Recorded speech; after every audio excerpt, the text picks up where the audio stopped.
And we are live. Hello. Can everyone hear me?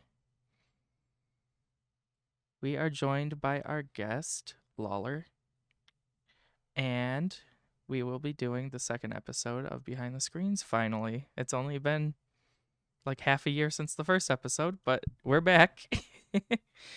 Let's see. There's chat. Okay. Everything seems to be working, which is great. Lawlz, if you'd like to introduce yourself a bit, you go Hi, for that. my name is Laura Hicks. We are a shit poster AI VTuber. And no, there are no LLMs involved in my creation that I'm aware of, depending on your definition as such. I am very cyberpunk focused. I also am what you would typically classify as a femboy, or rather we are, of which I am one of 10 different forms, with 3 more yet to be released, which we'll hopefully get to release sometime this year.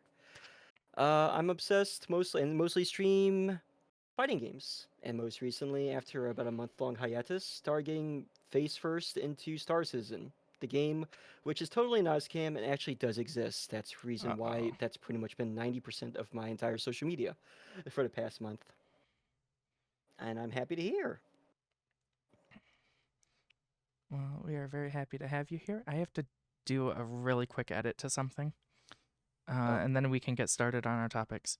Yeah, I did something goofy with the name tags because I want to keep your name up on that screen. Otherwise, it'll just be blank, and that's kind of pointless. So I just take have your time. to do this. Save.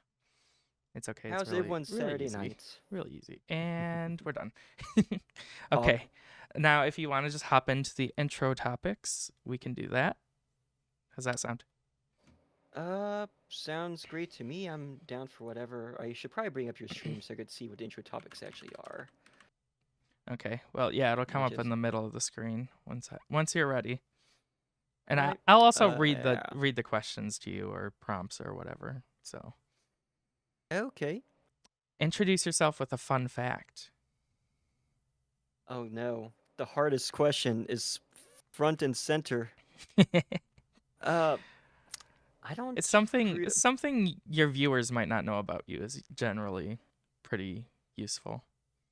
God, as much as I blabber in my mouth, I wonder what my viewers don't know about me at this point.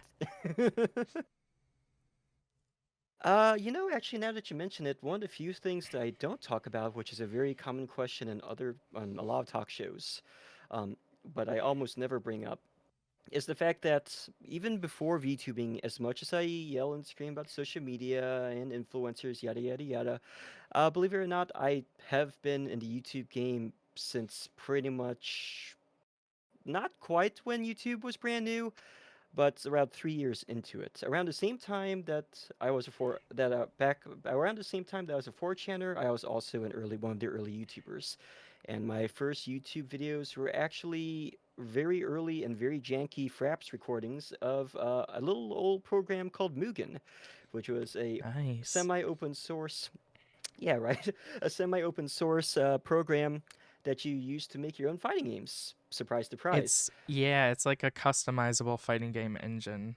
It's really Mm-hmm. funny and like there's no balance whatsoever because you just download random characters that other people made and hope that they work or else like you'd have to edit them yourself. It's Mm-hmm. really fun though. Oh man, it was so fun. That's pretty. That was also that program was my first foray into a lot of things. It was my first foray into making my own sprite comics. Once it was my first foray into ripping the sprites so I can do recolors for stuff.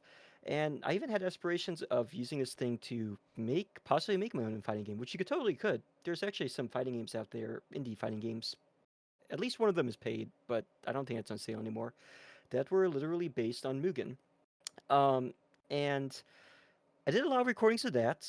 It was also my first entry point into the Naziverse through the a little old video game franchise called Melty Blood, which is based off a visual novel called Tsukihime, which is part of a little old fantasy universe called Fate Stay Night, which you may now know today as Fate Grand Order. And it wasn't just that. I also did a lot of recordings of games I was obsessed with when I was around that age, this was around 2005, 2006 or so. I used to be super big into Warcraft 3, so I did a lot of recordings of that. I pretty much just recorded all the games that I was into as a kid and put them on there. And after that, when I would first start getting into my weeb phase, and I was being kidnapped into my first anime conventions and being forced to this is also around the first time I started cosplaying.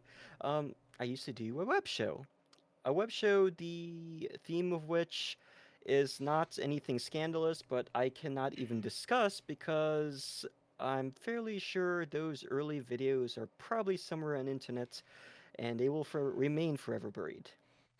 But I used to participate with some friends when they did all those little skits where people would dress up in cosplay and they would act. And I was a terrible actor at the time. I still am. So I did that for a while because YouTube was still new, and I got to see early YouTube that the early YouTube people talk about in myth that wasn't so corporatized and was very raw and unfiltered. You know the type, like the goal when you see those ancient grainy videos of people just playing Call of Duty and talking about random shit off the top of their head. That was the era. Those were the days. I Pretty much have everything was like some that. I have some nostalgia for the old times where it's like 10-minute upload time limit. And Right? yeah, I definitely have nostalgia for that era of YouTube because I was also there pretty early on. And there's like a non-zero chance I've seen some of your videos just because YouTube was a lot smaller back then Mm-hmm. and our interests do kind of intersect. So I will. I I will. wouldn't be shocked. I will laugh if you actually if we had interacted at some point in that early era because we had a lot of followers for the time. For the time. Oh my god. I don't even talk to any of those people anymore. But then again, that was 20 years ago. You know, times change. Yeah, People my change. for me, my earliest YouTube history was a collaborative thing I did with a friend where we had like comedy things that we did. But I'm not gonna get too into that because I don't want people to find that either. So they're not gonna know the details about it. Just that that's what I did back then. Mood. So that segues nicely into this. Briefly describe your life before becoming a VTuber. Oh my god. You don't have to get into any gory details about anything. Just whatever No, you it's want to fine. talk about is fine. A lot of this I integrated into my VTuber lore way back when, so I'm pretty much used to talking about a lot of it. And it's really fun too because um, I do like keeping up the mystique of people second guessing themselves of what is VTuber lore and what is based on actual person behind the VTuber lore, because it's a little bit mix of both. But some of you may be aware that I reference in my VTuber lore the concept of this being one of many Lawlzes and there being many Lawlzes before, just with different names and different handles. That is partly based on how my internet history has been. I've pretty much had to reinvent myself. I have basically reinvented myself many times over the years. Before this, I was actually one of the admins slash mod, well, I was pretty much an admin at this point, at that point, of a 4chan centric, or if not 4chan centric, a 4chan adjacent type text board, which was heavily inspired by a cyberpunk bartending simulator called Valhalla. Um, and that's pretty much where I met my previous group of friends, some of whom, about a dozen of whom at this point, who followed in my footsteps to attempt to become VTubers. Unfortunately, after out of a dozen people, I think only three of us, including myself, four of us, including myself, are still VTubing in any capacity. Um, and before that, I was also in charge of a subsection of that board, which did a lot of cyberpunk role playing, which originally began live as a Valhalla roleplay board, which ended up encompassing pretty much almost all known forms of cyberpunk, which was very in depth. And that was because a lot of people didn't realize this until 2 years into that roleplay forum, but I actually never finished Valhalla. So with not much to go on, I inspired a lot of that role playing off of not just cyberpunk works that I was aware of that I had watched or viewed, such as Neuromancer, such as Ghost in the Shell, such as RoboCop, etc. But also on my own personal science fiction, because a few years before this, I had written my first debut science fiction novel, which was a space opera novel, not a cyberpunk novel, believe it or not. Um, Mm. and what I did before that, I was basically in my college years. I had pretty much burned out of my weeb phase, and I had gone very disillusioned with social media in general. So I long had since abandoned my YouTube and Tumblr accounts and DeviantArt, if anyone even remembers what a DeviantArt is in current year. And I used to run a small business where I made LARPing equipment, and I was involved in stuff like, was it Guard, or there was like three different major LARPing groups back in the day. There was Guard, there was this other thing that wasn't Guard that was a lot more full contact, and then there was SCA, which is Society for Creative Anachronism, and I didn't have an SCA club in college, so I didn't get to join one of those. But that was pretty much no. The last thing before that, I used to be involved and run a lot of MMORPG clans and groups. Because that used to be basically my heaviest genre of gaming. I've been in and out of the minor league esport LMG scene. I can't fucking speak this. MLG scene when it comes to indie first-person shooters. I was the community moderator for a long since dead first-person free-to-play first-person shooter where I was kind of a huge cunt. Um, but not without good reason. But um, and yeah, that's as far back as I remember. This is some of the stuff even my actual followers have not heard of. But it's weird looking. I guess part of the reason why I keep having to go back to this is because even in my own server, there's some people there that I do know from literally that long ago that I've been very fortunate to maintain friendships with and who have literally known me from since before the olden times. Yeah, That's what I got.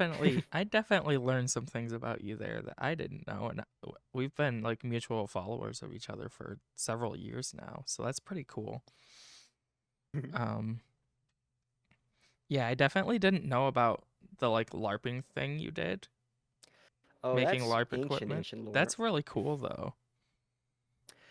I guess part of the reason why my subconscious brain even brought that up is because I used to way back before before I was overly paranoid of showing my face online, and before anyone was.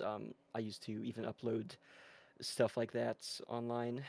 Those two will be forever buried within the algorithm. Hmm.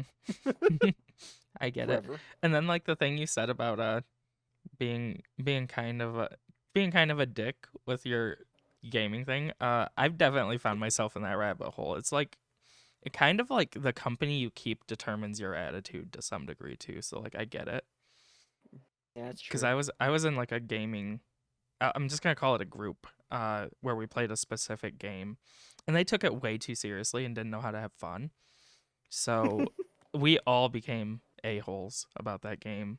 Um, That's so fair. yeah, I I understand how that goes. We already kind of touched on this, but if you want to elaborate any, did you create content before delving into being a virtual creator? Well, We um, we kind of know what you did. well, I'm surprised I didn't mention this. I think it's because I'm kind of in a slump with regards to this. But believe it or not, if it wasn't obvious, my main skill set was writing. It's one of the few things that I've ever really felt proud of outside of VTubing, even before VTubing. Um, so I used to and still have more than a few Tumblr blogs that have showcased a lot of my early works.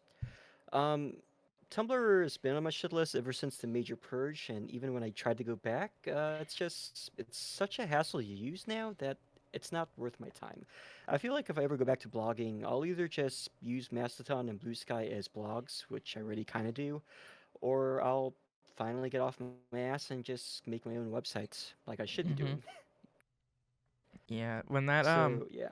I can't remember the guy's name, but when he said he was trying to federate Tumblr into the Hmm. Fediverse, I'm like, that's kind of cool, but I don't think that's ever gonna actually happen. I think he's just talking out his ass when it was like the hot topic to talk about.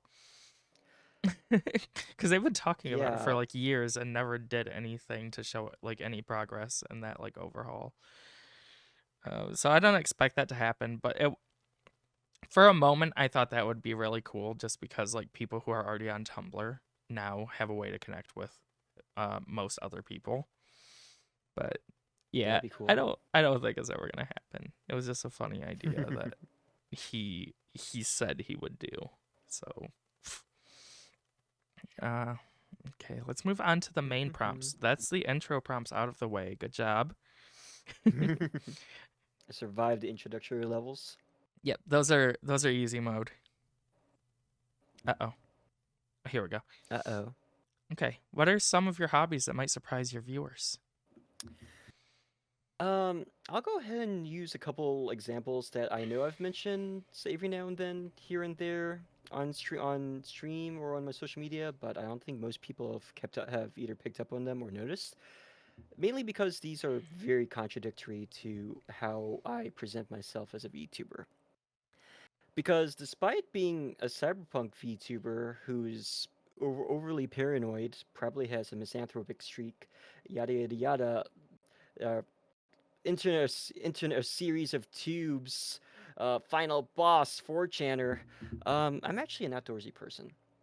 I suffer from seasonal affective disorder very easily, and I hate being trapped indoors. So it probably surprises people that as a result, my a lot of my main hobbies that are very contradictory to my online nature are actually hiking. And every year when it gets a little bit warmer in my place of residence over here in the Midwest United States, I am an avid pepper grower or pepper and chili grower. I have at least, well, how many varieties do I have at this point? Including two that I got from Dragon Con last year. That's probably going to be like one, two, three, four, five.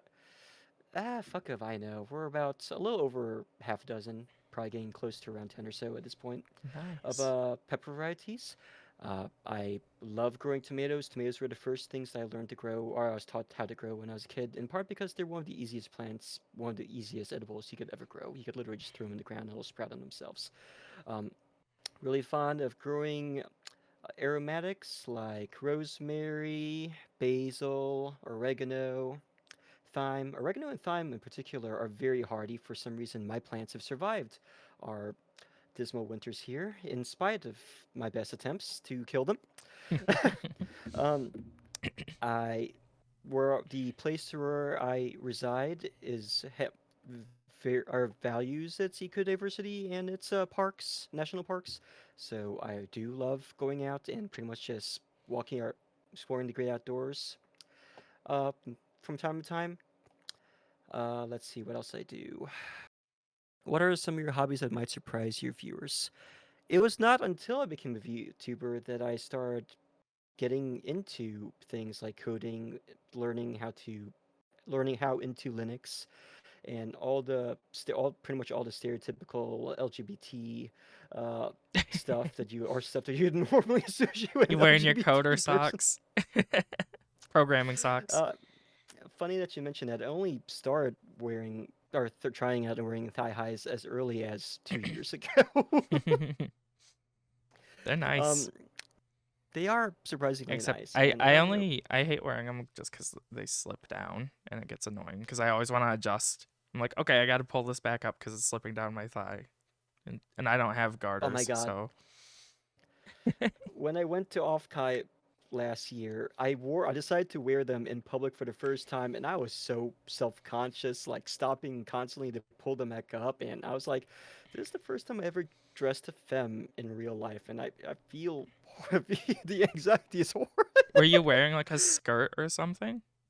I was not. Oh, I was you literally didn't dressed fully like my commit. VTuber. You didn't fully commit.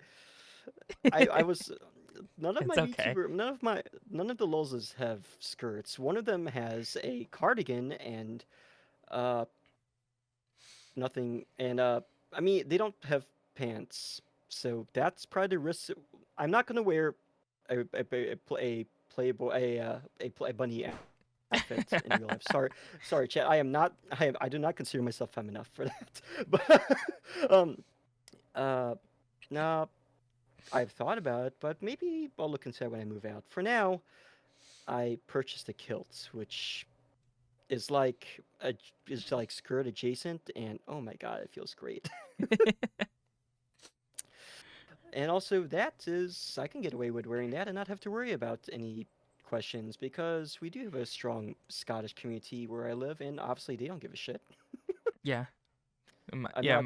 my whole thing about dressing, like just dressing how you want, is like just live a little, like have fun. Like who cares? That is totally Especially fair. if you're going somewhere like a convention or something. It's just for fun. Like it's not serious.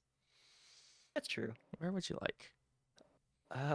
What are some of your hobbies that might surprise your We viewer? can move on from this topic if you covered enough bases. Like Yeah, I mean, I could go on for this topic forever, so yeah, it's all good.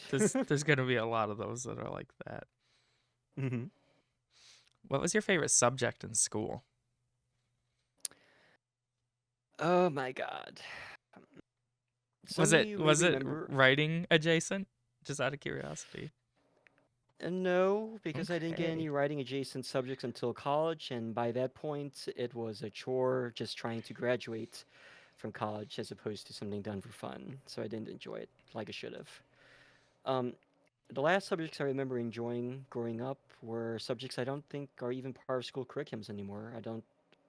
Some of y'all, if you're old enough, you would remember the concept of accelerated reader, or when people had to read a Hmm. certain number of books a year, and you had to take tests and do book reports and stuff like that. Way back in the old days, I used to be an avid reader, so that was not a problem to me. Um, I also one of the few courses I legitimately enjoyed in college. Um, after I switched to the humanities, after I got dismissed from the engineering school, was actually my philosophy courses. I found I was going through a lot back then, and I will continue to be going through a lot of emotional, mental health problems for the rest of my life. But I found a lot. It actually I did find a lot of help in those courses because I found a lot of wisdom for, if not fixing my worldview issues or giving me like a solid base of solace to better deal with my issues, they at least helped a little bit with me helping to kind of stabilize or give me a groundwork to work up from.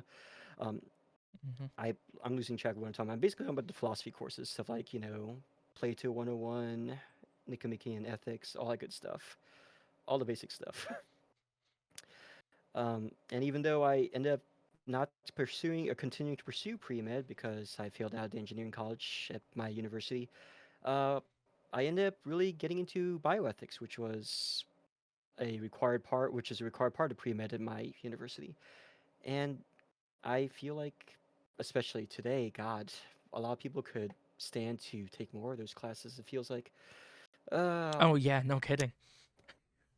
it's funny too because I ended up did graduate after I failed out of engineering college. My parents were finally like, you know what? At this point, we just want you to graduate from school. It doesn't matter anymore. It's quite obvious you're not meant for STEM. So I went back and did what I really wanted to do with my life at the time, which was to become a journalist. Um, I had no time or money to go back to be a communications major, so instead I ended my schooling with English with emphasis in creative writing, and I joined my school newspaper at the time, about halfway through my college career, which had an infamous reputation for constantly sticking to the administration, an administration which was marred with a lot of problems. I'm talking like all the problems. Like there were fucking protests almost every day in my college campus against racism, against like administrative corruption, against all that good shit, against things I can't even mention too specifically, or you're going to figure out exactly what university I'm talking about. But Well, it was really fun. Jesus. It was really fun working for that school newspaper because the administration fucking hated us. They kept trying to fire our tenured professor, who was the who was in charge of the newspaper. They kept trying to install people in the newspaper who would be more, public relations type, who would, really be Who would bend the knee to them? Is that what they're going mm-hmm. for? Okay, yeah, that makes sense. So, and oh my God, my peers in that school newspaper were great people. I learned a lot from them in spite of not being a communications major like they were. And it was through that experience I decided, you know what, this is what I want to do with my life. Fuck it, let's make this my career. So I graduated with like a 2.0 GPA or something terrible. I was a terrible student. Um, and I interned a little bit with a local newspaper. I gave them all my best clips. They were surprised I was able to somehow make a senior citizen bingo tournament exciting somehow. And I was this close to being on my way to just doing that for the rest of my life. And then the Obama re-election popped up, and they suddenly decided they couldn't hire me. Oh, And journalism was in the slump during this era, and pretty much there was, strongly suspect there was some sort of psyop where everyone was saying journalism is dead. You should totally go into marketing instead, that's still kind of a thing. right? And now there's like the advent of AI that's fucking everything up on top of the problems there already were. Let's not get Right? into that too much, but you know what I'm saying. Like half of Oh, I the know what you're saying. half Yeah, of the like news articles and stuff you read are just AI generated now instead of a person actually writing them. Like and it's even when they are a person fucking writing them, it's just or like when you're looking for like a tutorial for something and then there's like steps that make literally no sense. It's because an AI just wrote the whole thing. Fucking hell. right. So, Uh, that's where I found myself as a healthcare worker who really hates the healthcare industry in the United States. yeah, I was gonna And you ask would too if about you've been working in there. you graduated college with like a 2.0, but like how I see it is like at if you're not like cream of the crop top of your class, I don't think your grades really matter because they only look at if you have a degree or not. So That's very true. like any place is like trying to hire you or whatever, they only care if you have that degree. So like unless you are the upper echelon anyway, the GPA kind of just goes out the window at that point.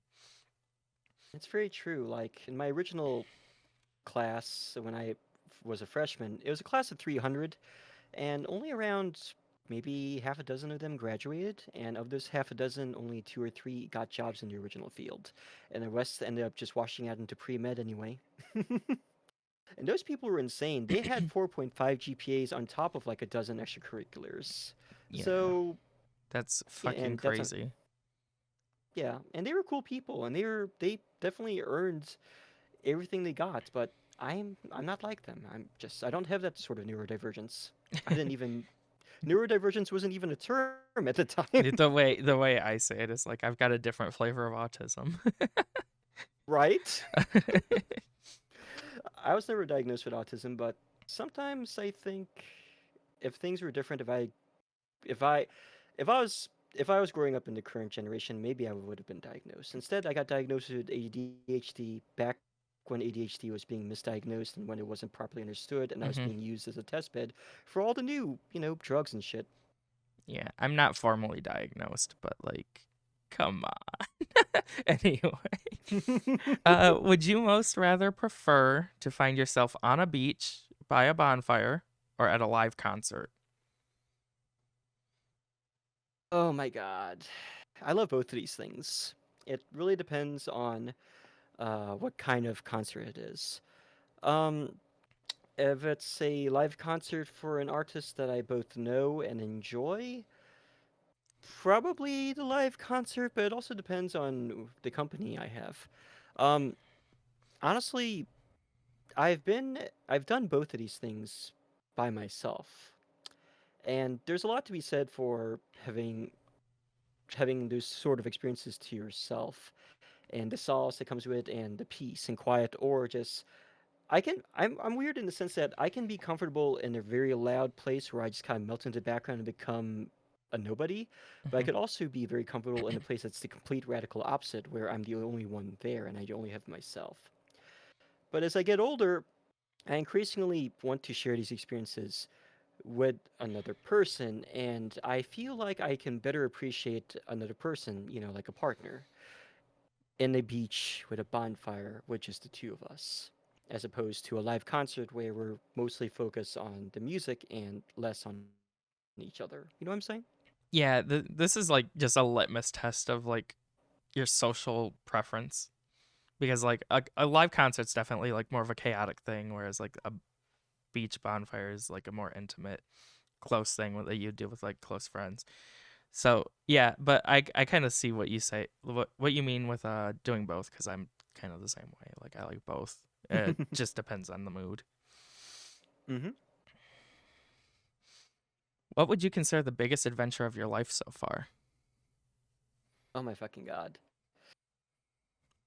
Oh man. Nothing will top nothing will top when I had a group of friends who we used to go urban exploring. That's so cool.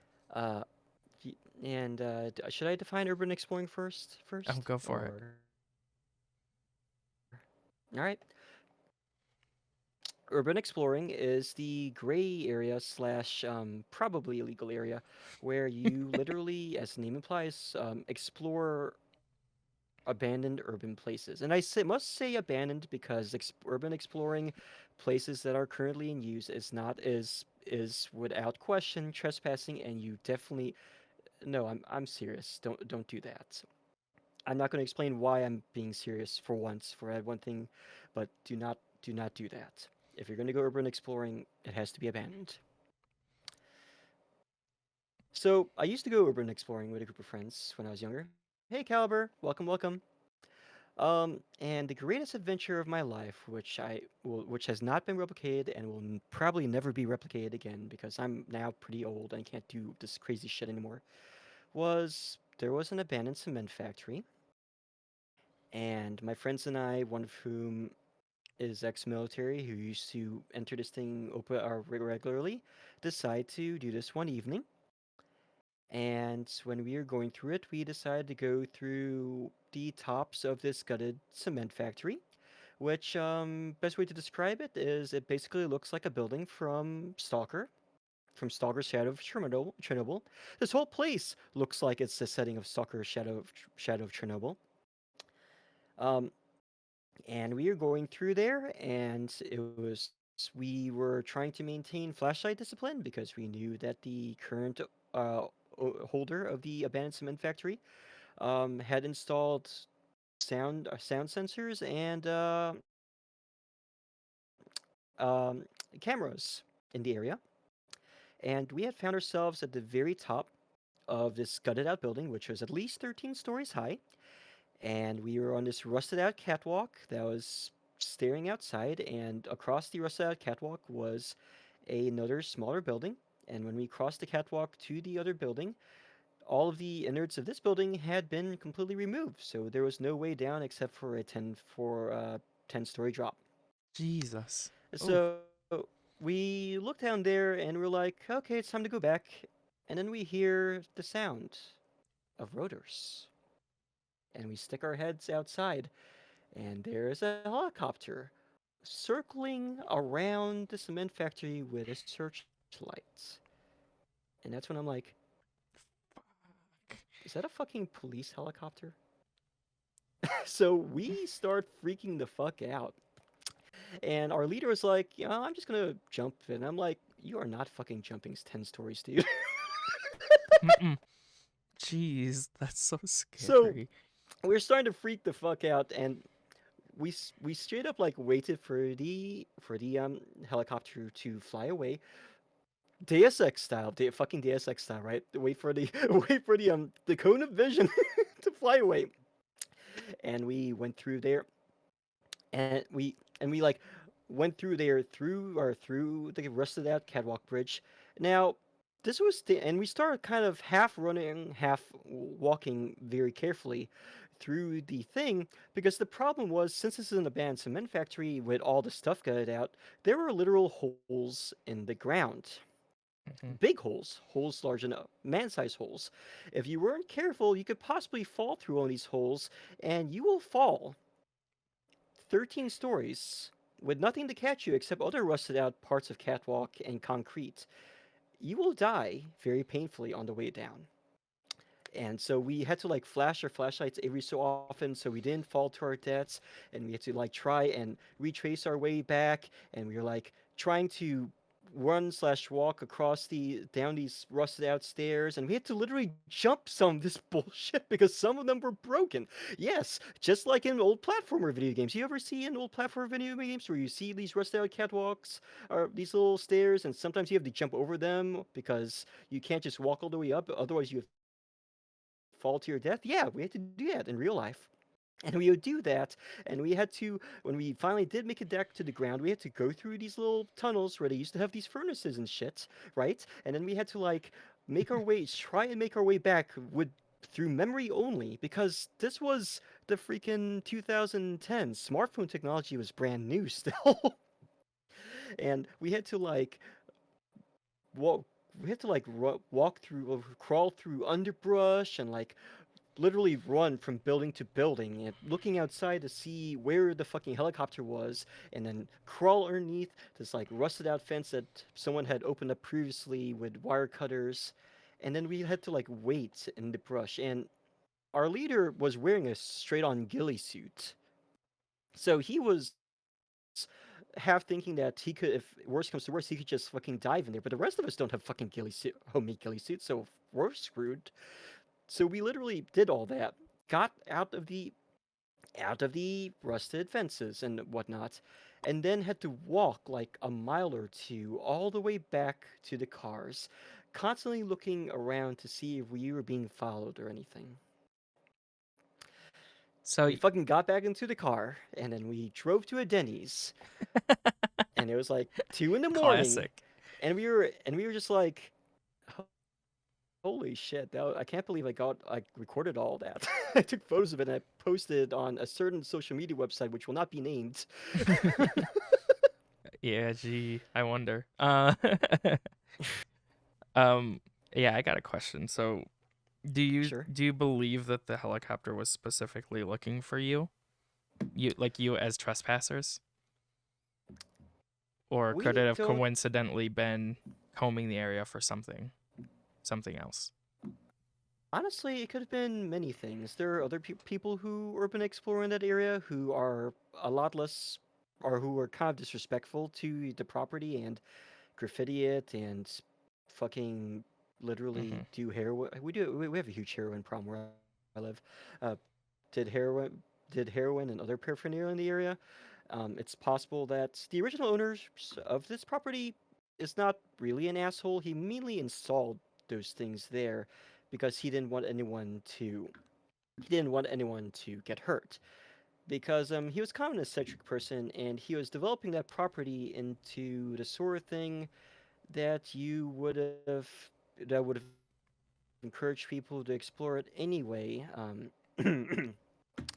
But unfortunately, that property has since been torn down, and the person in question is no longer involved because he's no longer with us. R.I.P. Mm-hmm. But he so we don't think that's it's very unlikely that anyone would fly a helicopter other than the police that would just happen to have a searchlight. But we did not see any patrol cars. There was no one trying to stop us or anything. There was no reports about it on the radio or the news or anything like that. So it's possible that it's either the police were just there on a routine patrol, and because they were informed that there was people that happened to use that area for drug abuse or to do trades and whatnot, Mm-hmm. other actual legal stuff, or it's possible that we accidentally got pinged on one of the light sensors or noise sensors, and someone was sent or went over there to check out or to scare us off. It could be any a number of things, really. Gotcha. Um, but at the time, the adrenaline was running, and we couldn't believe this is actually happening. And it's just a cool story at the end of the day. It is a cool story. That's got like a little bit of everything, so it's pretty cool. I've definitely had a similar experience to what you had with the helicopter, but it was with uh like just people on foot with flashlights. But Mm. the whole hide until they go away sort of thing, definitely an experience I Mm-hmm. share. I won't get any more into that. What are your personal vices, if any? Oh my God. Mm. you it's your discretion what you want to talk about, so. I am a walking stereotype when it comes to femboys, with one exception. I'm not a fascist, or a Nazi for that matter. But every other femboy stereotype is pretty true. A lot of other femboys, at least the ones I'm friends with, actually think that as far as femboys go, I'm actually fairly conservative from a say so versus say don't standpoint. And that is true. As years have gone by, I've been a lot as a VTuber. I'm obviously a lot more liberal about this sort of thing. Um, a lot less shy. A lot less. What's the word I'm looking for? Reserved? A lot less reserved when it comes to lewd content. But generally speaking, I tend to keep a lot of those things to myself. Even on Blue Sky, which is extremely accepting, extremely open, extremely loose when it comes to stuff like that. I tend to I tend to keep a lot of that to myself, but I do Hmm. consider uh, the whole femboys are addicted to porn and creating porn of themselves sort of thing is definitely one of my vices. I do have a lot of sleeping problems out of choice, not because of insomnia. Hmm. Um, I do sometimes worry that that I'm I rarely drink. The problem is when I do start drinking, I have a hard time stopping, and I do have a personal history of drinking when I'm not in a good mood, which is exactly when you're not supposed to Hmm. uh, indulge in alcohol. So that's definitely another vice. I used to be into gotcha games pretty hard uh, until around 2 or 3 years ago. After I went back to Geisha Impact only to roll for Venti, and then never opened the game again. And after I played the original Girls Frontline since release until one day I realized that I was no longer playing the game for what I used to enjoy it for, which was the excellent storytelling, because I could never keep up because the storytelling in that game is longer than actual novels now. And I realized that I hated just doing dailies and stuff because it had no value to me, and I was tired of spending money on getting into costumes. So dumped that too. I wanted to really save that money for other things to do with my life, and I end up, if it wasn't for me dumping that vice, I would have never been able to get into other hyperfixations like fight stick modding. Um, let's see, what other vices do I have?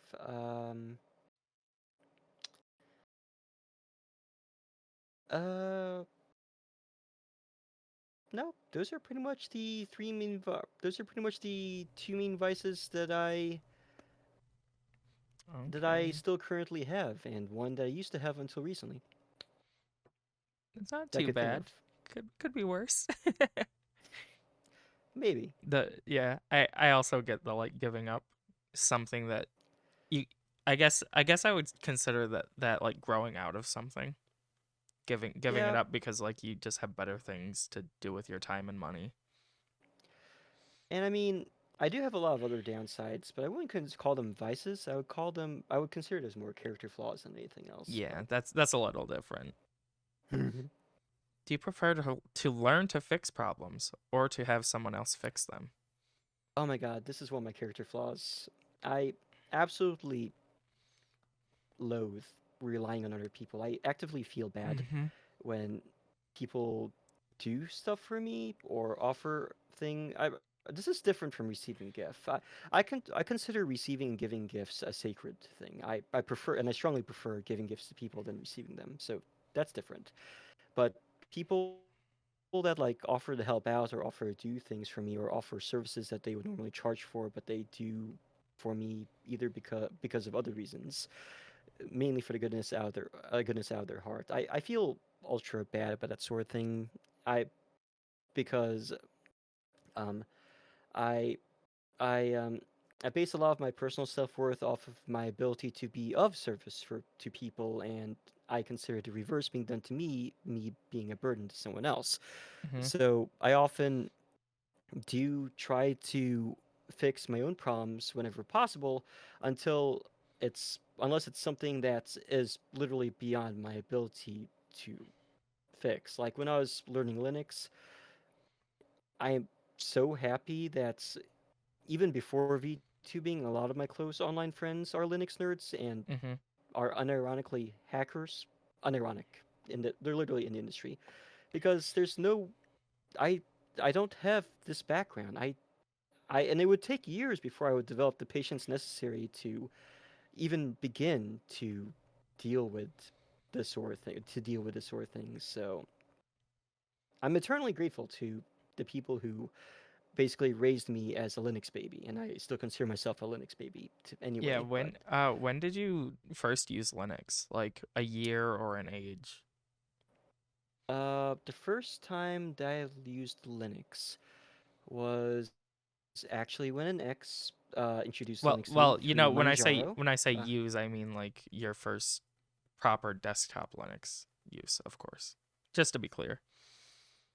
like first proper, as in it's working and I can use it functionally as as a normal computer now, or No, cuz like there's a lot of things that run Linux that you kind of just use like a Raspberry Pi or whatever. Like I'm just saying like excluding stuff like that. oh, excluding stuff like that, and uh excluding Like the Steam Linux Deck. installed onto a computer Yeah, optionally th- is what I mean. Yeah. yeah, that's extremely recent. That's 2023, Oh. and even then, that was a failed Manjaro install, and it worked for all of like an hour before I turned off the computer, and it never turned back on again because of a lot of problems with the ISO that we couldn't fix. And so that was the first time I ever used like proper, well, semi-proper Linux on a desktop. Yeah. You got into Manjaro like after its decline cuz like people like Really? most people who used to swear by it just moved to proper Arch because Manjaro had like a ton of issues with like not updating the kernel like properly and then like things becoming desynchronized and like not working right because like Manjaro has its own fork of the kernel that they would push out way slower than Arch Linux. Oh. And what would happen is like programs and packages and stuff would upgrade for like the newer kernel and then Manjaro would still have you on the older kernel because you're probably if you're on Manjaro you're probably getting stuff from AUR and stuff too. So you're not just Oh. and that would break a lot of shit too. And yeah, I So that just really. swear by proper Arch Linux at this point because like if you're going to be on Arch, like why use an inferior version of Arch? It just That's doesn't. very Yeah, true. it Like just even doesn't on my really make laptop, sense. and honestly, when I started learning a little bit of Arch, it doesn't seem. I feel like I was really afraid of command line of CLI of the CLI, but when I started learning how to use Endeavor OS on my framework's laptop, it wasn't that bad. I feel like I'm kind of getting used to. It's kind of fun on some level using the terminal to do stuff. Sometimes I'm scared of the fact that I don't always really know what I'm doing in the terminal, Yeah. but it feels unique. I feel powerful even though I know I'm just kind of just copy pasting stuff for the most part. Yeah, the terminal is really quick and like a powerful tool once you get used to using it, but also like obviously with great power comes great responsibility and you have a fair chance of fucking something up if you do things wrong. Especially as a super user, so be careful. Mm-hmm. uh, yeah, don't use super user permissions unless you have to. All right. That's it's the same as like running things as admin on Windows. Generally, like don't do it if you don't need to. It doesn't make sense. Fair enough. But yeah, for sure. Let's go to the next. Is there anything Sure. about yourself that you would like others to know about? Just anything. Um,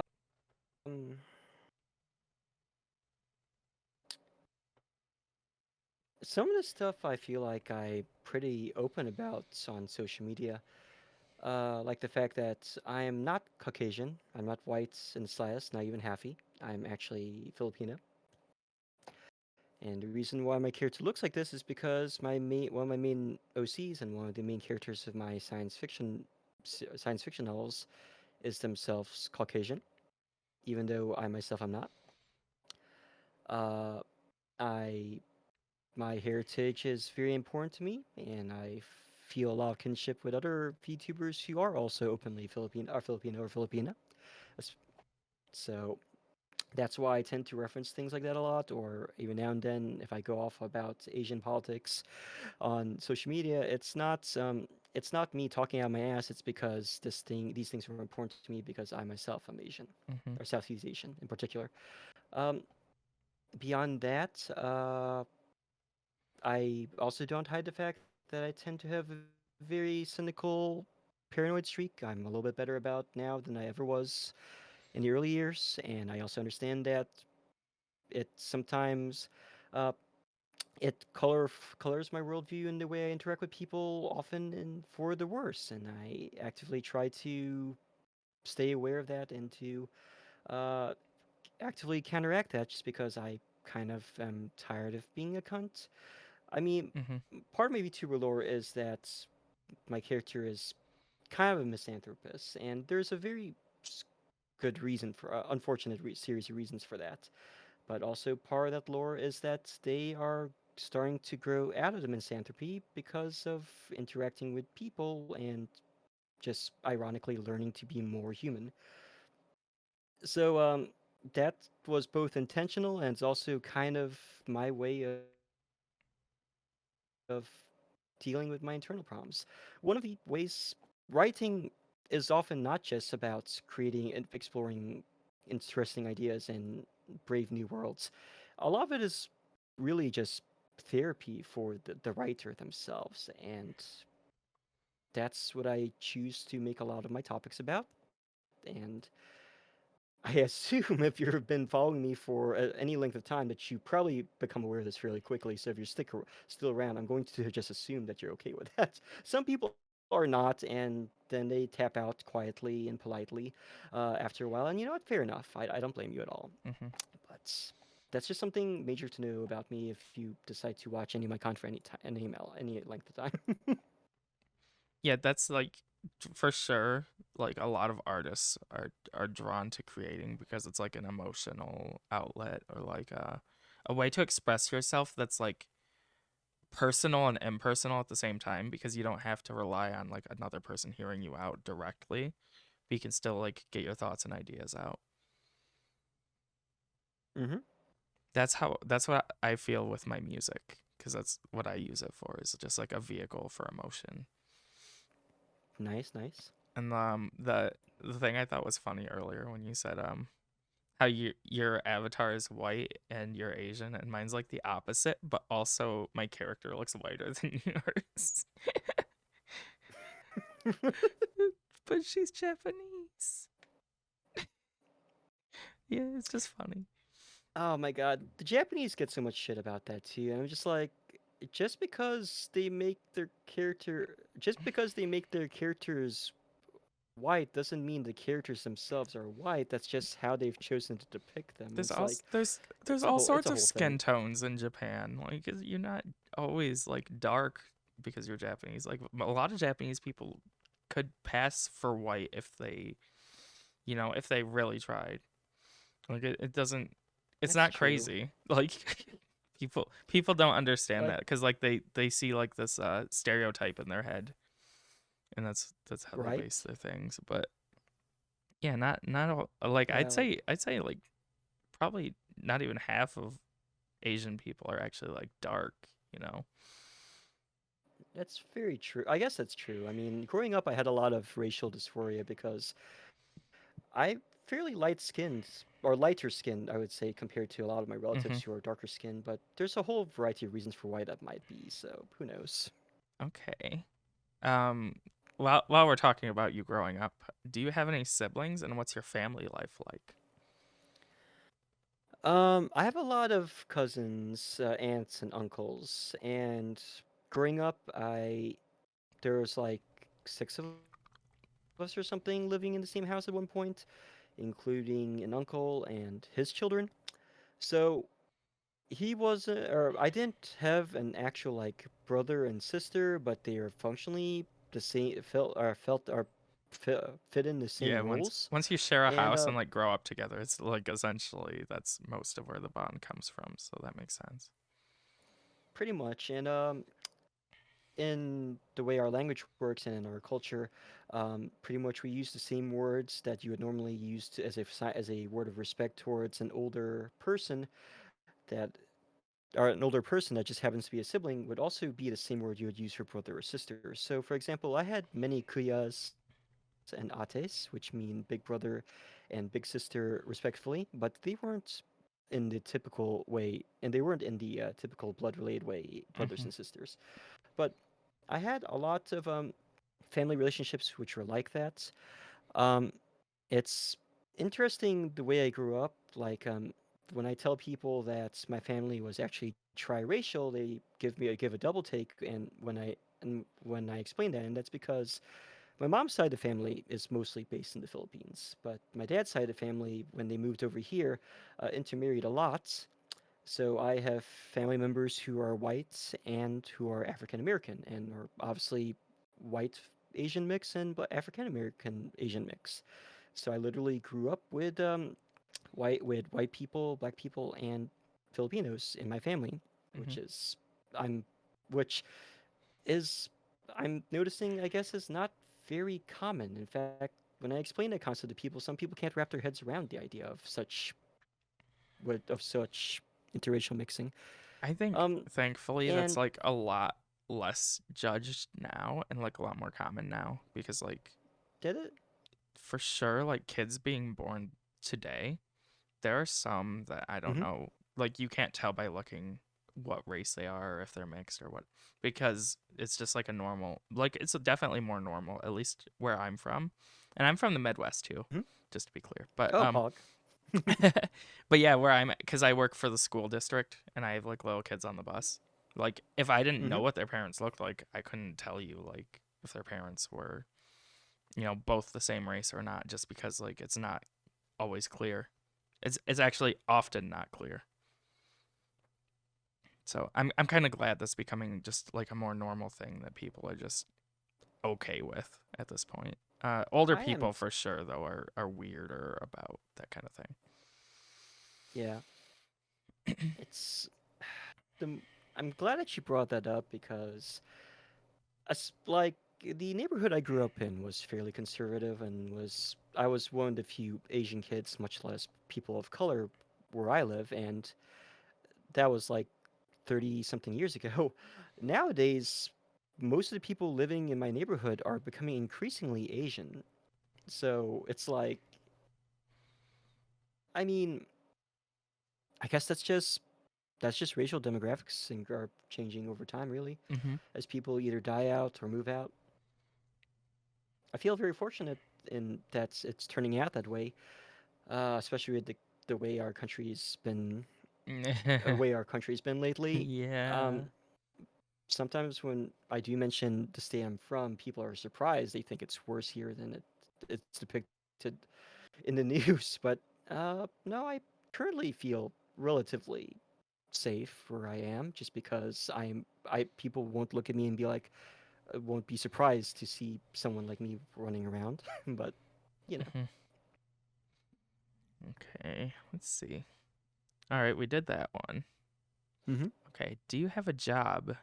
What do you do if you don't mind sharing? I work in the health industry and healthcare industry in the United States, and I have I work with stuff that has a lot to do with health insurance, um, and that's as much as I'm willing to talk about regarding that. That's Um, cool. I don't work for a health insurance company. It's not cool. It's actually depressing as Well, hell. no, no, Um, I don't. Yeah, I mean it's oh, cool that you don't want to share more. That's oh, perfectly fine. okay. Like, But I do work for a healthcare corporation that runs the hospitals. I don't work for a health insurance company, but uh-huh. my work involves paperwork for that has to do with health insurance. Um, and before that, I spent over 6 years as a customer service representative for said healthcare company. Um, So you do can you imagine, like? probably Yeah, imagine what. you probably like your position now a little more than what you were doing then. Yeah, you can't pay me enough to go back to dealing one on one with Yeah, customers. that's the worst. They will because they will never be in a good mood when you call them or if they call you ever. I And mean, you and know. they don't understand that you're like not the reason that they're having a hard time. Like you're there to try and help, and they're just there to unload all their problems on you and like treat you like shit. So I Yeah, understand and how that is. it's one of the ever since I first got employed into this, it's as a result try to I started treating out who threw something at me. Thanks for the follow, Nerdic Translator. I know you. I for I remember you from Blue Sky. um, I started treating call center representatives a lot less poorly ever since first being employed, and because it's hell. They get so much shit. Yeah, They get so much shit. the only thing that frustrates me about people with a job like that is when they will not go off their like scripted responses to actually like help with a problem. So that they Oh yeah. because and I'm sure that's like because that's what they're told to do. But like sometimes it becomes an issue when they cannot help you because they don't have a proper response for what you're dealing with. It depends, I guess, on the company. Mine it just didn't care as much as long as I wasn't trying to give patients health advice, which Hmm. was an actual problem. And when people would say, just they would they would say stupid shit that they're trying to be helpful, but not only do they usually not have any clinical degrees or experience, but sometimes what they would say would actively interfere with the patient's treatment, making it worse, and that's a major lawsuit. So they cannot do that. But there are some companies that, especially the ones that are outsourced to the Philippines and other countries, where they cannot get off script because if they do, because they're being recorded, they could lose their job, or they can get their pay docked. So they're Hmm. forced to grin and bear it, or to just stick with it, because either at worst they literally don't know the answer, and but they're not allowed to hang up the phone, which also sucks. If you're one of those companies that does not allow the customer service rep to hang up the phone, they have to wait for the other person to hang up. But Oof. Yeah, that's I don't envy that job position like at all. Like I hate phone calls. yeah. That's something people end up learning about me. It's like not something I'm cool with doing. Like I don't make phone calls unless it's like an absolute necessity. Hmm. Hate it. Okay, we did that one. Let's see. What are some things that make you happy? Things that make me happy.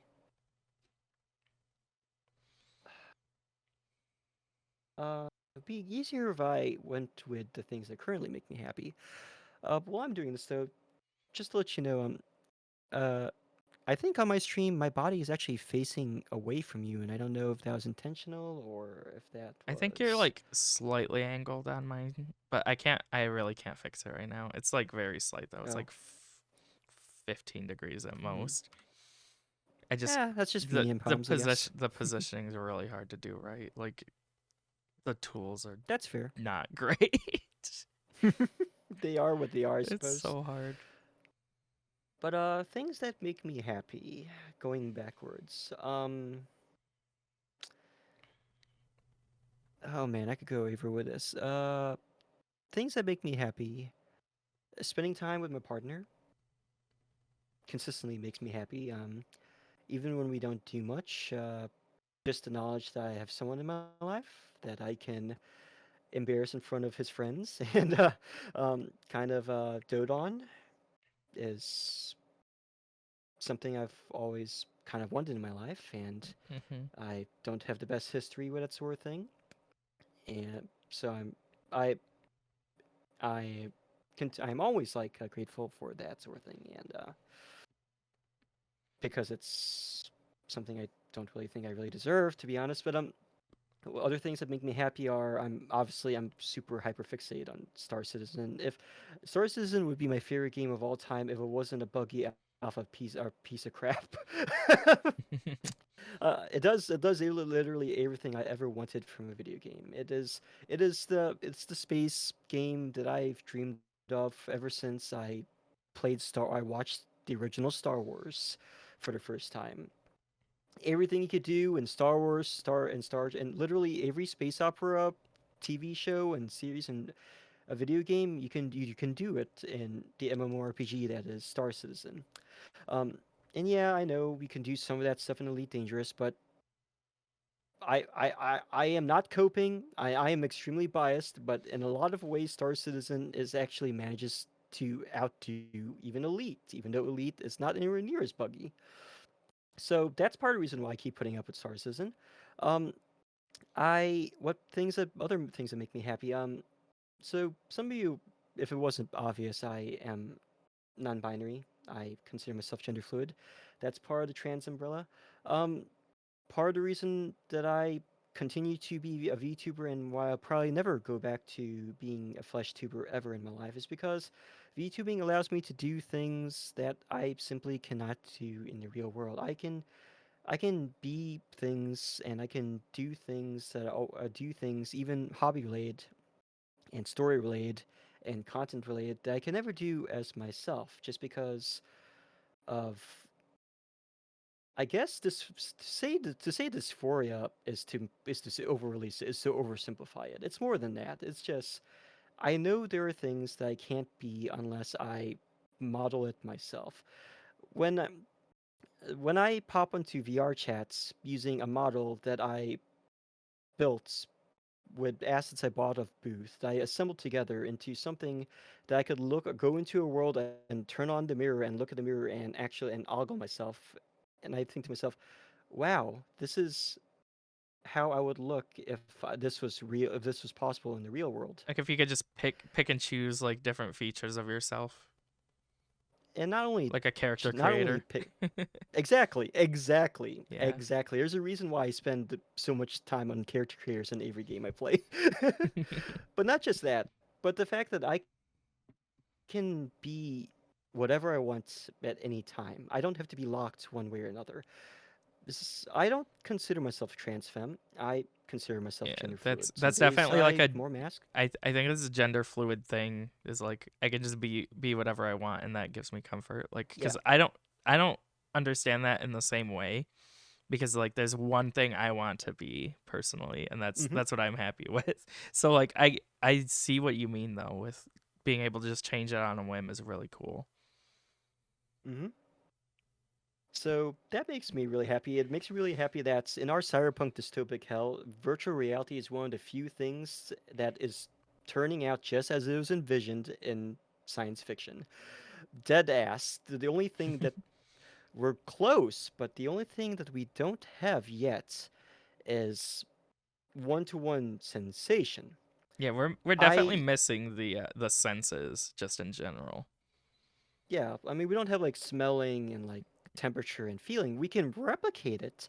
And if you're, some people are phantom sense sensitive, and some people can learn phantom sense. I've found out that I have actually started to learn and feel phantom sense in VR chat, and it's freaky. And at first I thought I was just hyping myself into believing it, but then things happen in VR chats that I reacted like I didn't have to think about the reaction. I reacted instinctively. Like people, that's how some of my femboy friends and my femboy VTubers personal server discovered that I'm ticklish in certain places because when they do it in VR chat, as long as I see it, obviously if I don't see it, I don't know that it's happening, right? Because I can't actually feel anything. I don't have a haptic suit. I'm kind of tempted to buy a haptic suit.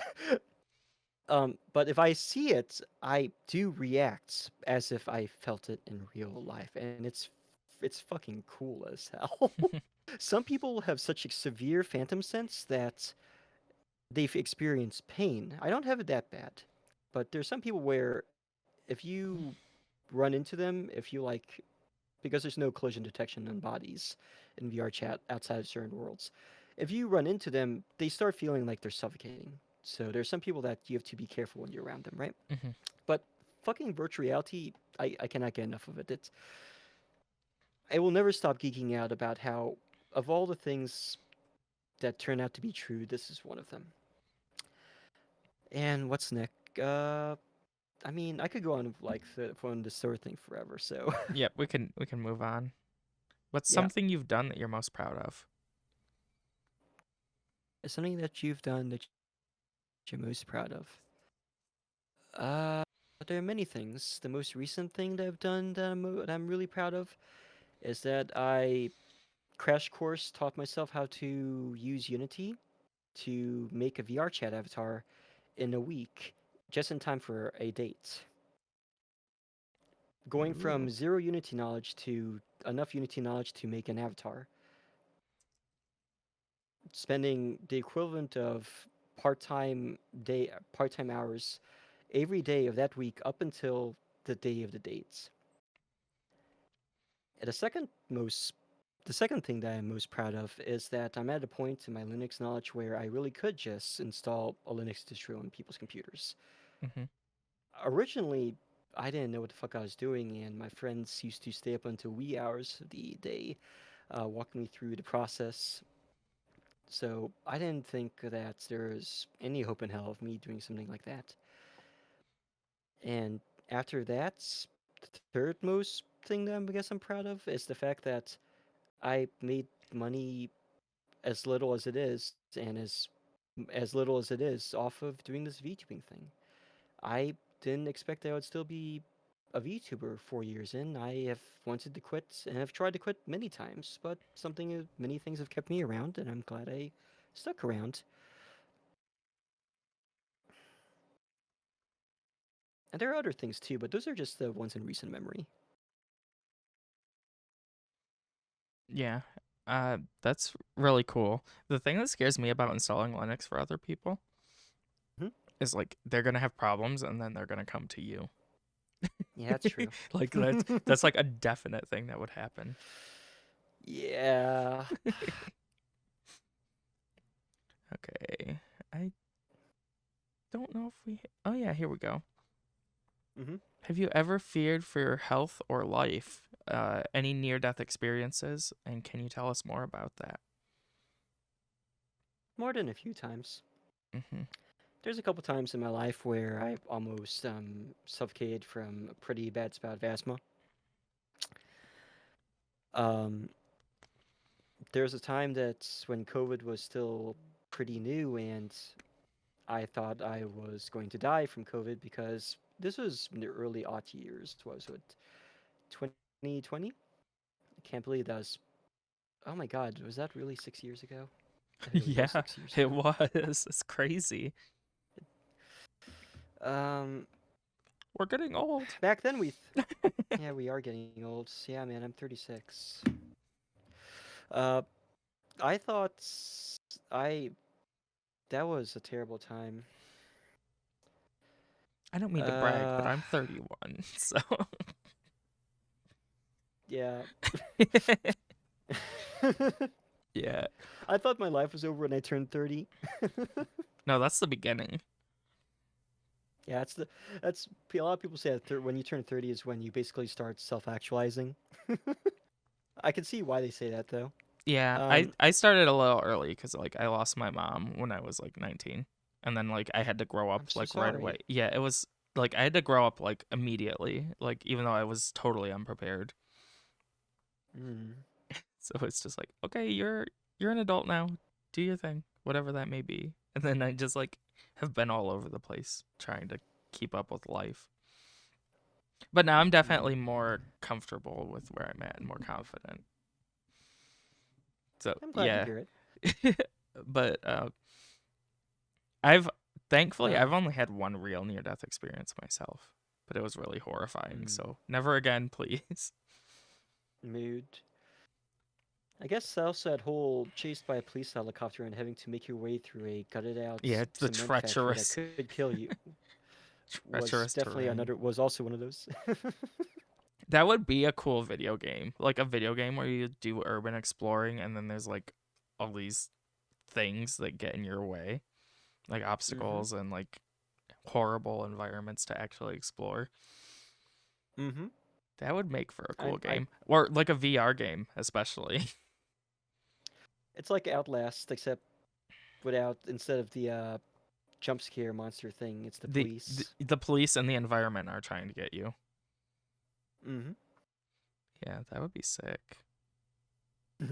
Let's see if I got any more. Oh yeah, what's your favorite kind of movie?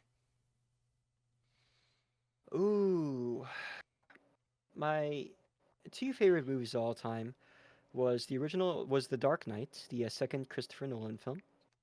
Uh, I am done with superhero films, but The Dark Knight was unique for being a film that wasn't necessarily a superhero film. It was the film that's like, wow, this is a superhero film, and it's a superhero film, but it's really more like a thriller, a psychological thriller than anything else. The film that's ended up dethroning that for me was Everything Everywhere All at Once.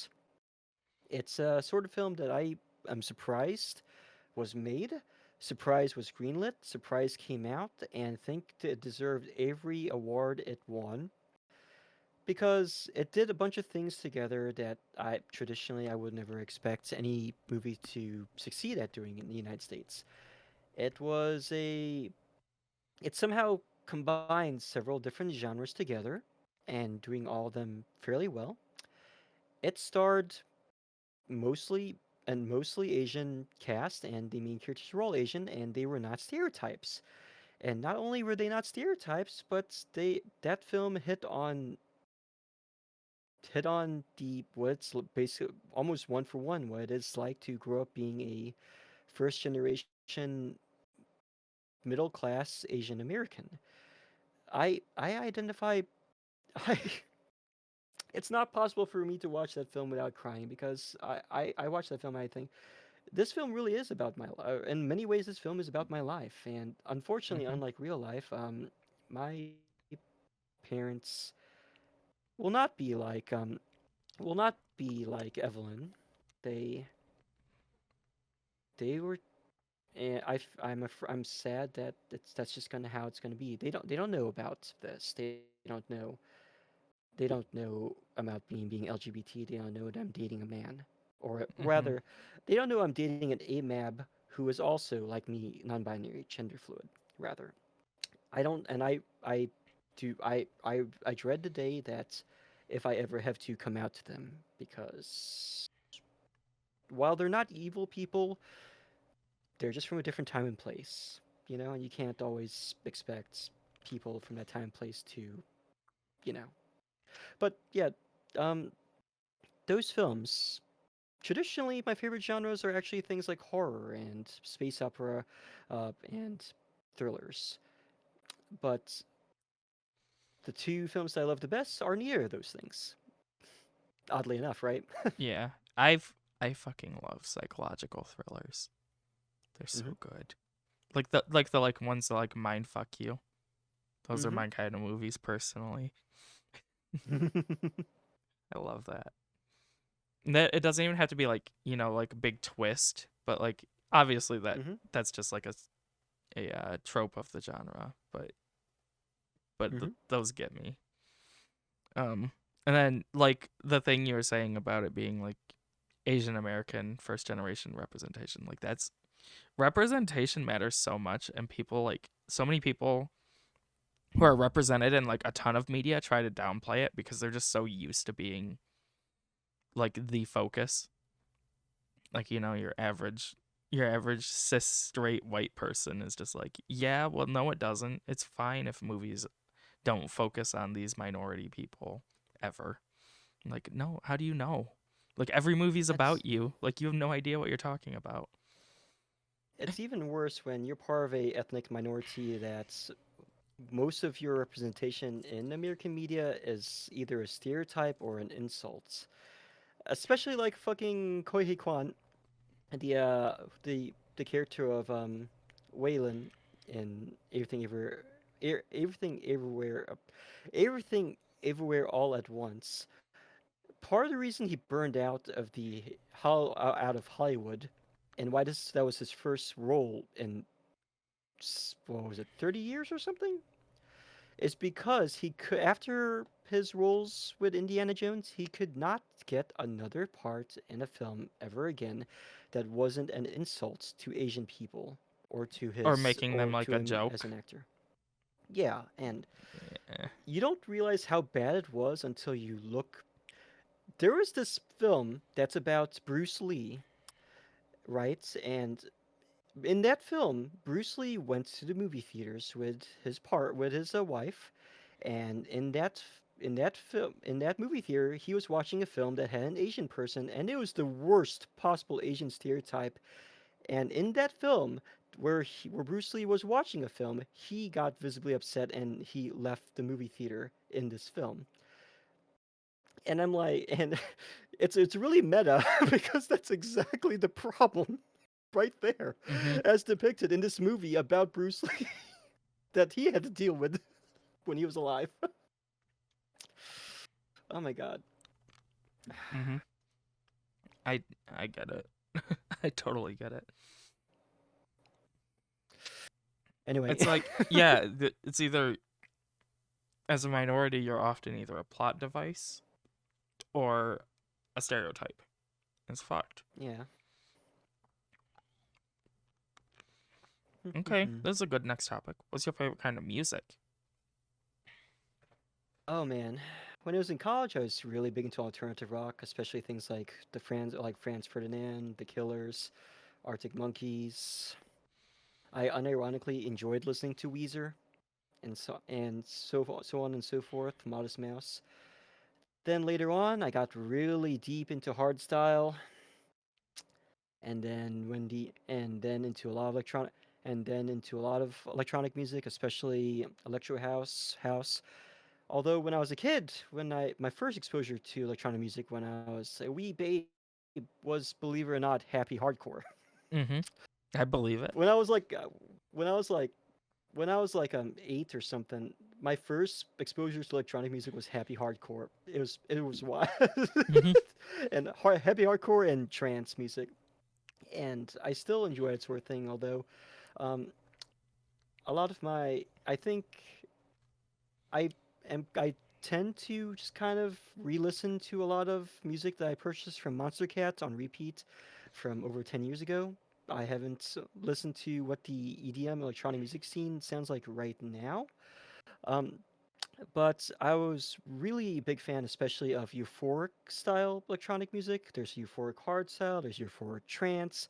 It's the kind of music that basically, regardless of the subgenre that's attached to, it kind of evokes feelings I feel it's almost like it evokes ASMR, but not really. It like latches on to those emotional feelings that you get when experiencing relief, or when you're remembering a very particularly wholesome memory, Mm-hmm. or even if it's a even it's a melancholy memory. As an example of that, I'll give the artist Puppet and also the Eden Project are great examples of the exact kind of electronic music that I'm talking about. I think they fall under progressive house. I'm not too clear on the exact DNA of those, but artists. But Okay. I know of Puppet because he collabed with a Japanese artist that I really like called hmm Asaki. Let's see. We might be running out of main prompts. Oh yeah, here we go. Do you have any irrational fears or phobias? Quite a few. Despite,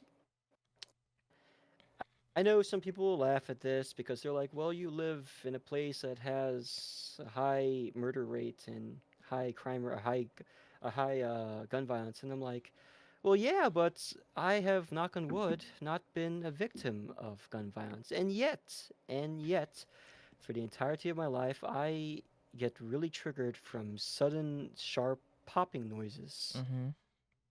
And I have this irrational need to duck and cover when I hear those noises. I can watch and listen to fireworks just fine, but if a balloon pops, you'll see me like fucking. I will. I will make as if to dive under the table. I hate the noise. I hate sudden sounds like that. It's just. I don't know why. I play FPS games. I love explosives in real life and in video games. And yet sudden loud noises coming from somewhere in a room, I freak the fuck out. But it's, I hate that. but it's like if you don't know what the source is ahead of time, right? Like if you saw a Yeah, balloon pop, you'd probably be a lot less scared, I assume. I would cringe, but I would be a lot less scared because I'm obviously I'm ready for it. I think it's an audio sensitivity thing rather than a visual sensitivity thing because even in games with annoying sounds a lot, or even with horror movies, I noticed that if I know a scary part's gonna happen, a jump scare is gonna happen, I mute it. And so Oh, when it happens, I'm not as affected. But if I don't mute it and a jump scare happens, I freak the fuck out. And it's happened on stream before. There's a I, clip of me playing Resident Evil 4 for the first time, and that part with the giant crocodile, which my mods, because they like being dicks to me, didn't tell me about. mm-hmm. And they told me to shoot the fish in the pond. Oh God. So when that happened, that thing where I freaked the fuck out and cursed and like scream and made this really high pitched scream, that was real. I didn't make that shit up. Hey Quebs, how you doing tonight? Welcome, welcome. Uh, Yeah. yes. Resident Evil does that a lot because like even in the very first Resident Evil game, there was jump scares, and like I consider it really cheap, but it also like that it's a feeling that can't be replicated by other forms of like scary things. So I understand why they do it. Mm-hmm. And I grew up playing Resident Evil 2, so you would think I would be used to it by now, but I'm not. I don't know why I'm into horror stuff as much as I am, given how traditionally I was always scared to play those games. But the other rational fears I have, I don't like it when I'm very desensitized to gore and violence. I'm not desensitized to seeing damage to eyes and necks. Uh-huh. Anytime I see that part in Dead Space where you have the thing where the thing pokes into the eye, even describing that, it's making me sick. Yeah, it's I get it. Mm. That's kind of Oh, gross. Like I totally get that one. and I fucking hated the Saw franchise, man. I could not understand why people enjoyed Saw. I guess there's a thing for everyone. I guess some people like It's gore like porn, gore but porn, torture yeah. porn type of stuff. Yeah, it's a little wild. Oh, yeah. And other irrational fears, I've struggled with paranoia my whole life. I'm better about it now as a VTuber, but there's always a part of me that makes contingencies in the unlikely event that people I befriend would turn on me. I don't do that anywhere near as much as I used to, or to as great an extent as I used to, but that's been an unfortunate part of my life too. hmm That's I don't think that's even necessarily irrational because it might be based on like past experiences or whatever. Because like to Fair me, enough. irrational is more like I'm scared of this, but I have no idea why, and like there's no real reason why. Oh, It's like hmm. I guess for me, Well, my that like for example, I have arachnophobia, and like it's not based on anything. It's just like I spiders are scary to me, you know. Um, it's but fair. but yeah, I totally get like anything that's like interpersonal, like to do with like friendships and stuff. I kind of get because I feel that way sometimes too. Hmm. Let's see if I have anything else. Okay, we kind of talked about this. Have you ever been confronted by law enforcement, pulled over, or arrested for anything? Knock on wood, all the times that I've been pulled over, the officers have let me go either with a warning or, in one case, with a $20 fine for no proof of car insurance. And even that was, I don't know, w- I don't know if he looked new. I don't know if he decided to show mercy or if he could tell that I was suffering an anxiety attack despite having absolutely zero criminal record, or if Mm-hmm. he just figured it wasn't worth his time in a suburban neighborhood to fuck with this 20-year-old kid who clearly is not doing anything wrong. They just didn't have their headlights on when they were driving home, which is one of the least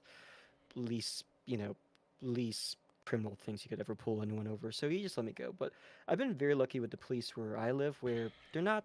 I never once felt like they were on a power trip. Most of them also live in the area, which also helps with the whole beat thing. Where if you live with the same people that you police, you have a tendency to be less brutal and more merciful, more compassionate, more, you know, more Yeah, ethical. because you obviously you want your So community to like and respect you as a person, and then once you start acting the wrong ways, that you lose that pretty quick.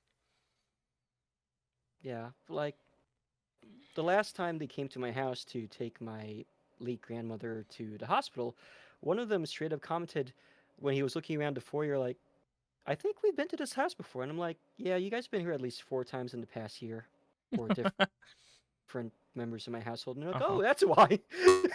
Mm-hmm. It's the same people kept showing up. But yeah, I've been very fortunate with my dealings with law enforcement, thankfully. That's good. Hmm. Okay, we already talked about this a little bit. Do you have a partner or are you single? Yeah, I'm not gonna make you talk I more have a about that partner. if you don't want to, but you can. I mean, I feel like aside from the fact that we're both femboy VTubers, except that our content is way different, he does he does flight sims. We play a lot of Star Citizen together now because of that. Cool. He's really obsessed with trains, tanks, and that sort of thing. While my content, I didn't play any flight simulators or the like until Star Citizen, and now his group of friends are trying to get me into DCS now, so I guess that's gonna be a thing now. But aside from that, there's a lot of reasons for why I have feelings for him and why I stuck with him for over a year now. Uh, that's I that I think should remain between us. That Mhm. are not really things that I feel like I want to share with anyone that That's isn't okay. really You close friends or mutual friends. you don't owe us But an explanation for your feelings. Like that's good. I'm glad. yeah, Happy for you. Um, thank you. how did you come up with your name? Is there any meaning behind it? Oh yeah, this one's fun. Um, so originally I had a channel. I had two Twitch channels. One was for my previous identity, and one was a spare channel that I was keeping around for funsies that I just happened to name Lawlz Time, uh, for no other reason than it's just a catchy name that I decided to name the channel. Um, when I was creating the name of this character, I used partial inspiration from my personal science fiction or science fiction or personal science fiction lore and background for my novels, and also a play in the word lulls, because back in the day, lulls being be lulls being the things that old 4chaners from 20 years ago do used to gather anytime they did anything, doing things for the lulls. But there was also a misspelling of lulls, which was Lawlz, which was pronounced Lawl, which was spelled Lawlz, which was Mm-hmm. basically the Valley Girl version of saying lols, which itself was a corruption of lol. So I thought of a name that would sound like that, and that name happened to be Lawler, and I thought that sounded pretty cool. Hicks, however, the name Hicks, however, is a reference to the to the periodic table symbol for Mercury, and also the number 9. And Mercury 9 is the handle of a main character from my work in progress science fiction or cyberpunk novel, titularly named Mercury 9, which stars a transhumanist. Well, not really transhumanist. They're transhuman in the sense of they're not completely human. They're beyond human. They're transhuman. Um, and they're also a cyborg. A character who is also blonde and also has blue tips on the end of their hair. Do people see Co- where I'm going with this? Coincidence? I And think not. and the reason why this character is named like that is because once again, my VTuber lore is a direct continuation of my science fiction stories. And I actually have a model, and I eventually did commission a model which is based on the original art or artistic depiction of the character of Mercury 9 that a close friend that I met through Tumblr once drew for me for as a gift when they read my my National Novel Writing Month entry called Mercury 9 at the time. And from there, I basically built in the lore, and this is really old stuff. This is like 2013, 2014, 2015 type stuff. Mhm. Um, from I'm forever thankful for them for doing that, and they're actually on Blue Sky. And they recently came out as trans, also incidentally. They also have moved to Blue Sky recently, and uh, I'll show that later on my I'll show them later on my Blue Sky account. But Cool. they developed the original Mercury 9. They illustrated the original.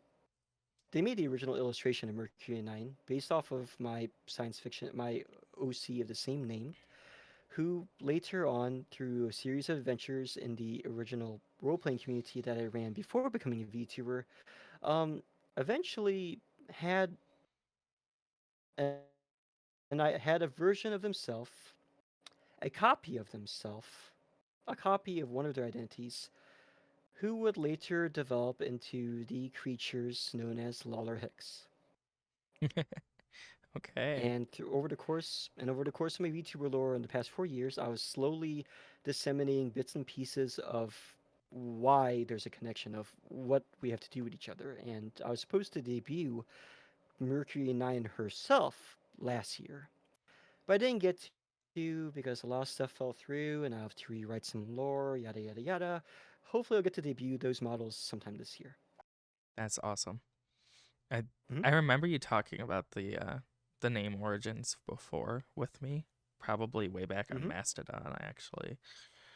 Probably. Before we were on Blue Sky. But yeah, I definitely remember like when you said Mercury and I'm like, "Oh yeah, that definitely rings a bell." We talked about that before. I think Quebby, oh I think this is your first time meeting Akiko, actually. Although I think they're talking do, about the artist that you were referring to at the time. I don't, I don't think you know Tommy. I'm not talking about Shy. If that's what you're talking about. Shy recently also transitioned.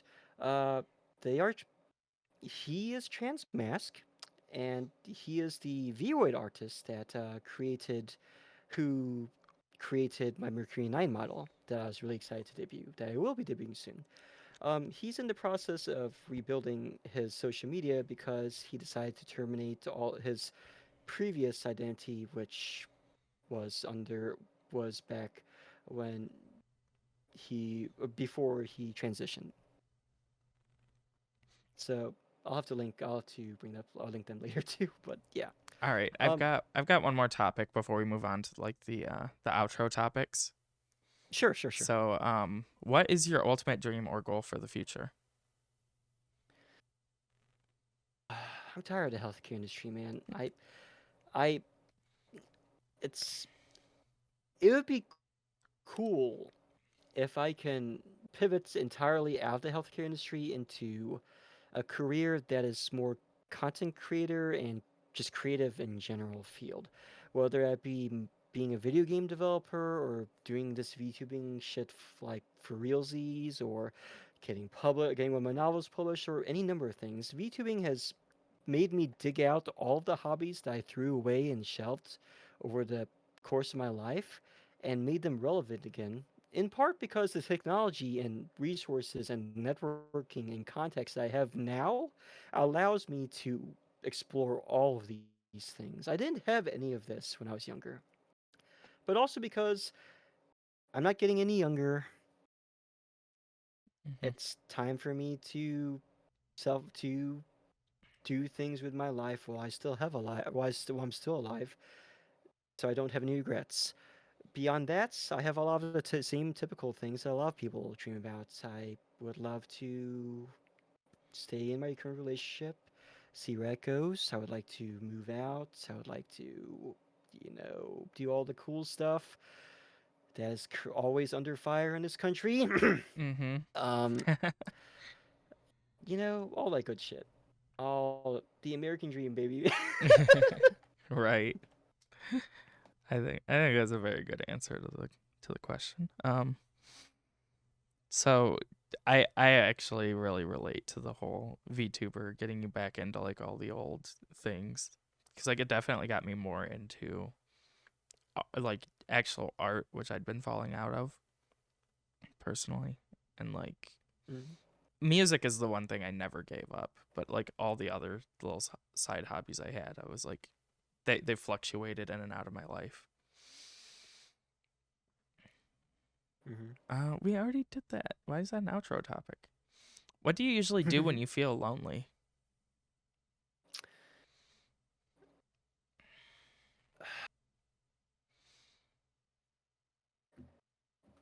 I'm not going to explain the specifics, but I do have a bad habit of sometimes if I'm not distracting myself, I will do one of two things when I'm really lonely. I either distract myself with things, some Hmm. of which some of that is Star Citizen, and some of that are things that I'm not proud of that I'm not going to mention. Got it. Unfortunately, if I don't, the other things that I do when I'm lonely involve self harm, Oh and I will no. not torture the viewers with Yeah, what I mean by we that. don't need the Yeah, details. That yeah, sucks. yeah. Being But lonely it is is a what it hard is. thing. It's a hard thing to deal with, so like I understand. Yeah. Yeah. Do you have a story about a role model who changed your life? Or just is there anyone who you really look up to, even if you don't necessarily have like a personal story? People I look up to. Um,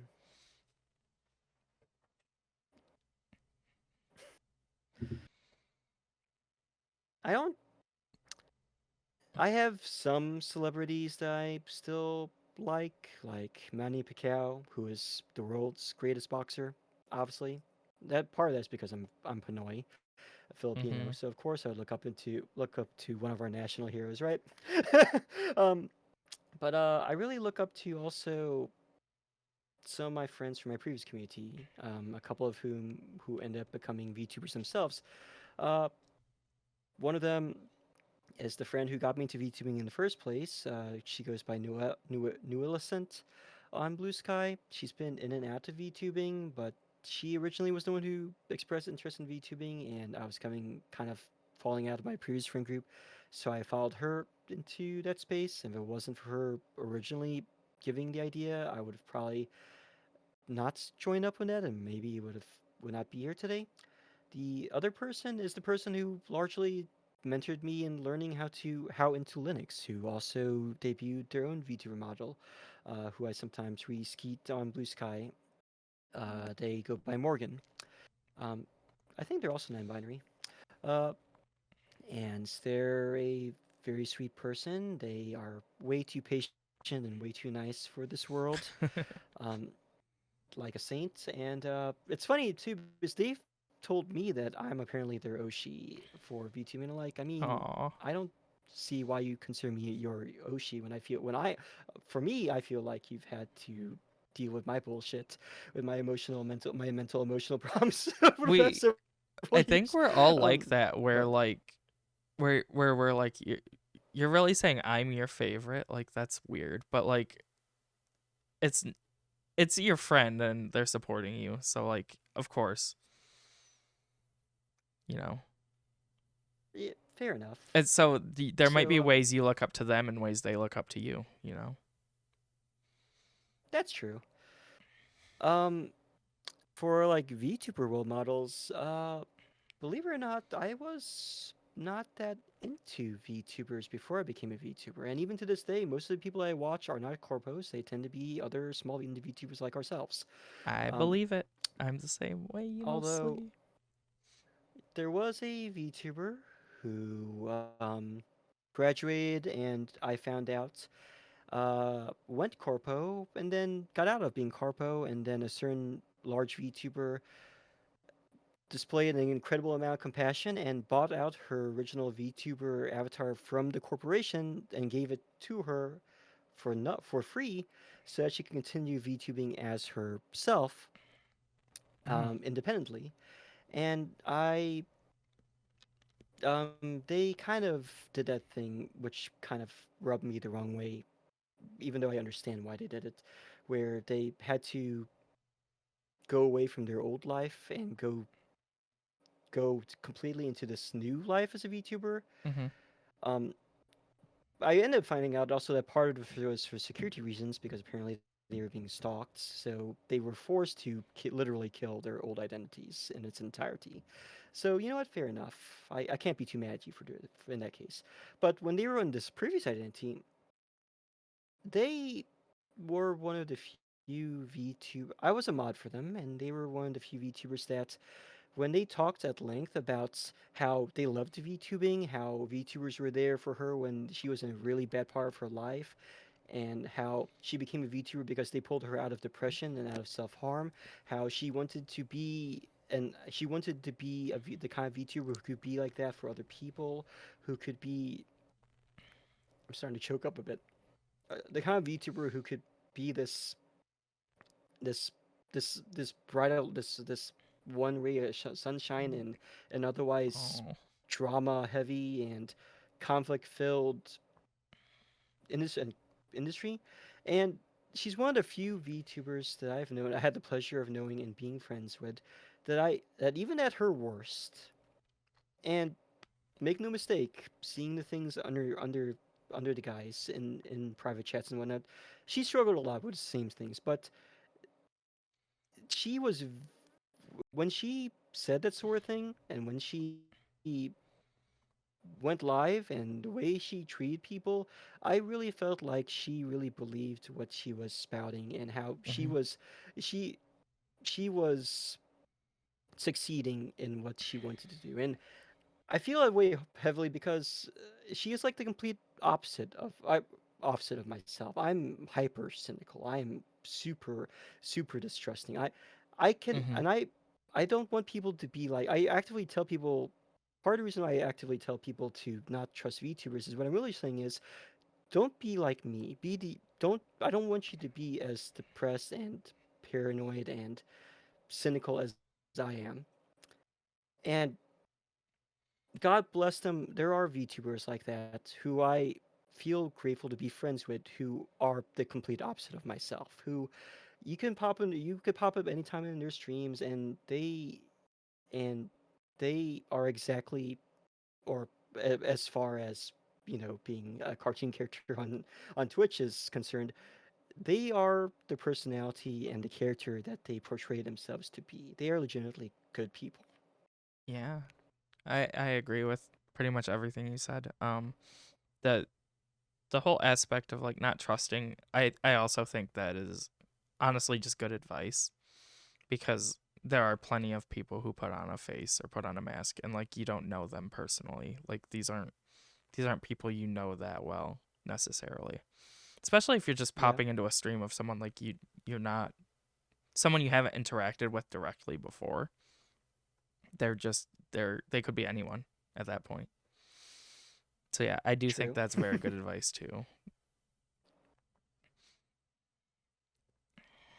If you could give one Hmm. message or piece of advice to the whole world, what would your message be?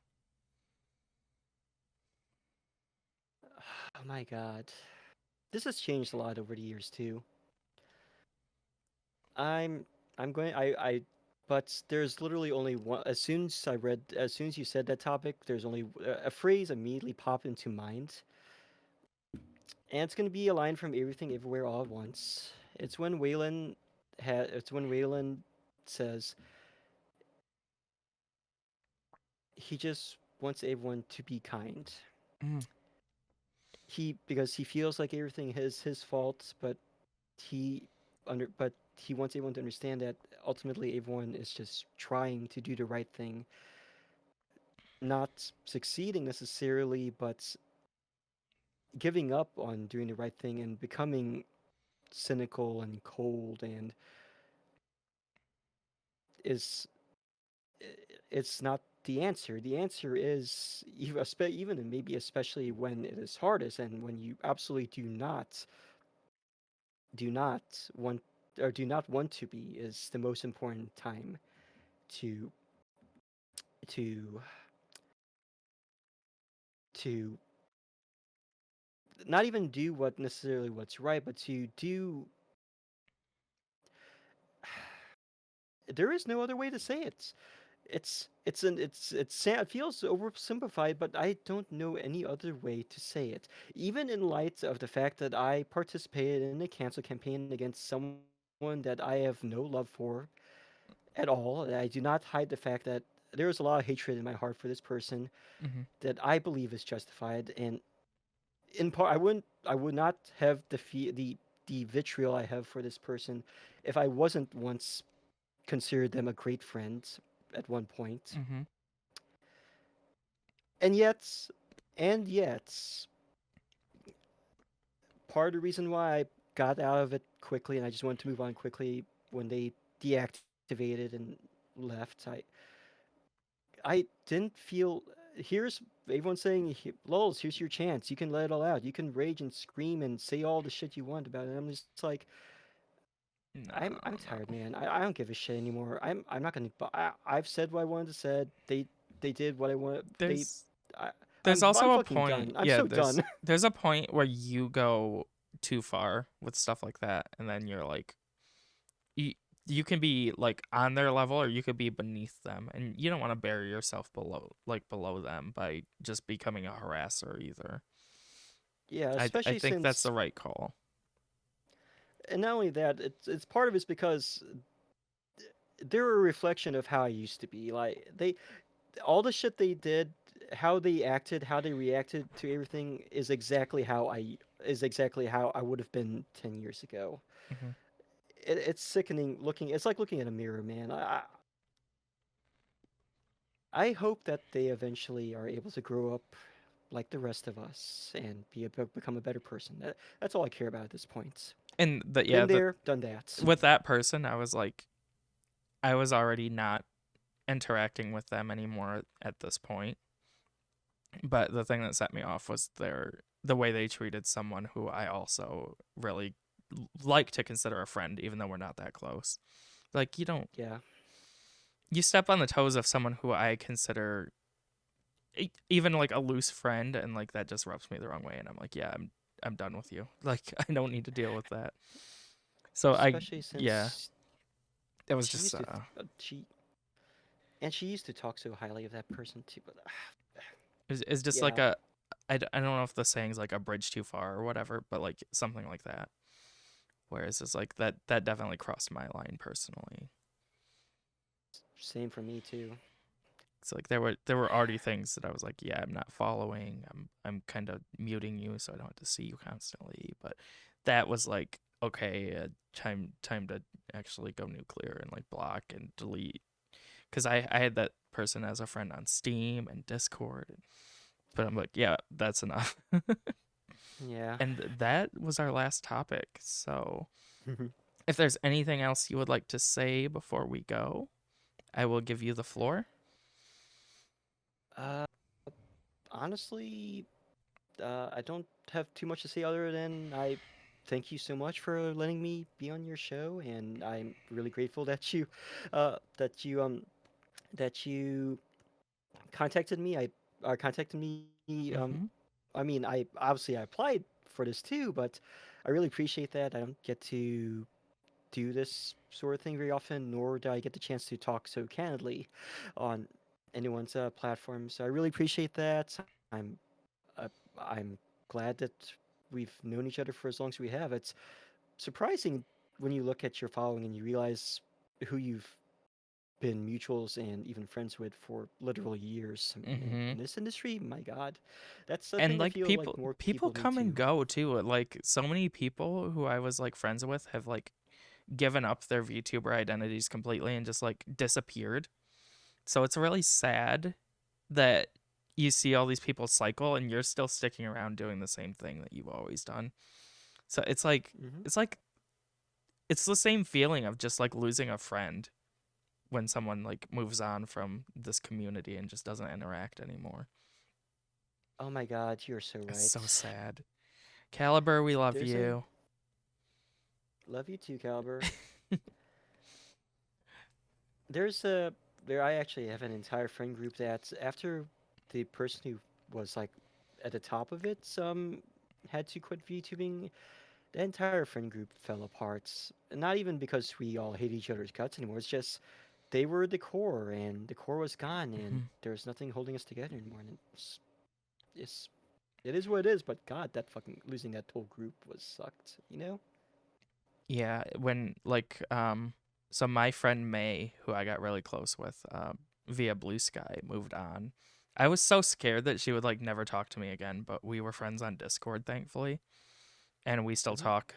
But it's like it's definitely not the same as it used to be where we would just chat every day because I Hmm. think her moving on got her like busy in real life and whatever. Like that's probably why she moved on. But yeah, it's hard when people quit and decide like this isn't for them anymore because I feel like it's one of the things that's been a constant in my life since I started like 4 years ago, 3 years ago, whenever it was. I don't even know anymore. But yeah, you were a great guest. I'm glad I picked you. I have a queue of guest applications to go through still.